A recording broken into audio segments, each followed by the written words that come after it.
Stephanie Bain, I have a books. I'm a book addict. There's so many books. Hey everyone, today's video is going to be my review on Red Rising by Pierce Brown.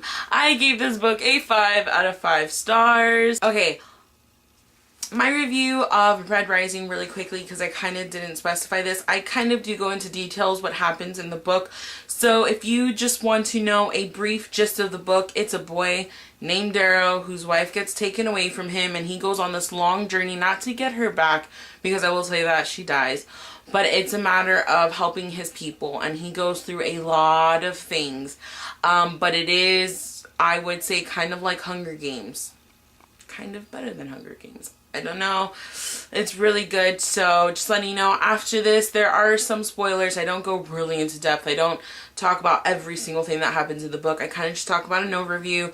So if you're willing to listen to that, go ahead and keep watching it. If not, just know that this book is amazing. It's fast-paced, it's action-packed, it's so good, guys. I love the fact that it's gorier than I thought it was. I thought this was going to be like a middle, not mid, like a mid-grade, what, I don't know what you call those fantasy books where they're like in the Renaissance time. I thought it was going to be like that, but it was not. It does have some characteristics of a fantasy novel like that, but this just goes into the dystopian.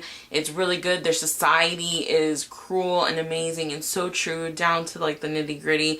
So that's what this book is about. I really hope you guys, you know, go pick it up, but if not, stay tuned for me to really talk in depth a general overview of the book. Yeah, I had to do that because I almost forgot to mention that. But the book follows a man named Darrow. He's 17 years old. He lives in a society where the people are divided by colors. He is a red who lives on Mars, underneath Mars, inside of Mars, technically underground. There you go. And he is a hell diver. He's the one that works the machines to like dig tunnels. I'm like blanking over here. But he thinks that he is, you know, preparing Mars for the people of Earth because Earth is overcrowded and all this other stuff, when really he lives in a world where there's different colors and each color has, you know, something else, and there are people who live on the surface of Mars, but he didn't know that.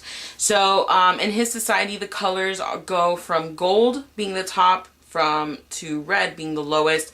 There's low reds, high reds, then there's high golds, low golds, like bronzy colored golds, and each color does something different. The reds are the ones that do maintenance. They, you know, the low reds live underneath the ground and they're the ones building tunnels and doing all that other stuff. High reds do like sanitation, cleaning and stuff like that. Pinks are for pleasure in any which way, shape, or form. Yellows do medicine. Green does technology. And the golds, you know, the high golds are the ones that are in charge of fleets. They're the governor. They're the, you know, like they're the highest in power. Low gold still, you know, do it, but they tend to be like, they call it, oh my god, what's the name that they call it? I don't remember the name that they call them, but pretty much useless golds that just go out and party all the time. So that's what it is. And the book follows Darrow, but his wife is killed because she sings a song of the people that is forbidden. She is hung, and he ends up taking his own life, only he doesn't actually take his life. He ends up, you know, going on this long journey after his wife ends up being killed, because he is transformed into a gold, and he goes through all of these trials and tribulations of becoming a gold, and the pain of being, you know, with a carver, which is pretty much a plastic surgeon. And he, you know, goes through all that, and then he has to apply to get into the institute, which is only for golds, and it is the strongest of the best and the amazingest golds get into this institute. And it starts off with 100 in each of the 12 houses. Mars, he ends up getting chosen into Mars, and he was a top 10 pick, so he's on, you know, he's on the top of that list.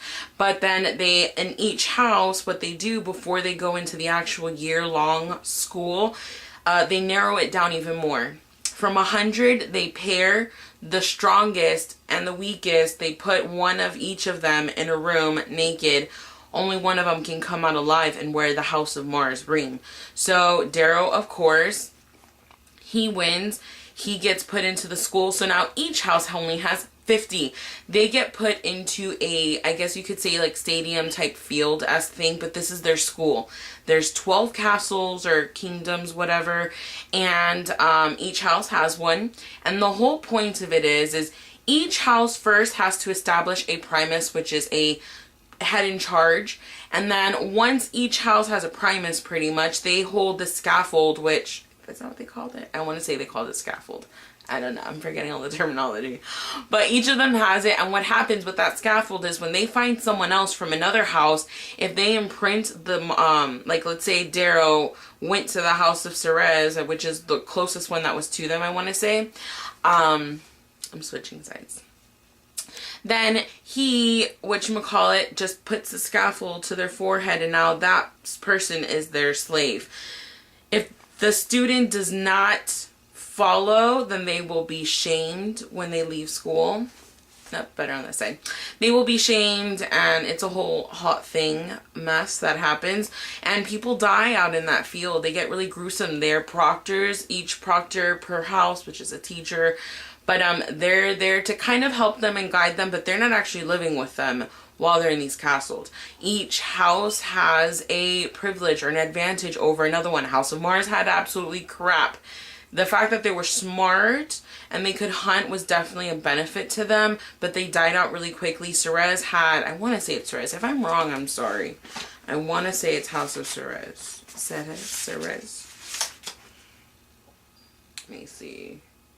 Yeah, it's House Ceres, because Mars is this one. Ceres, yeah.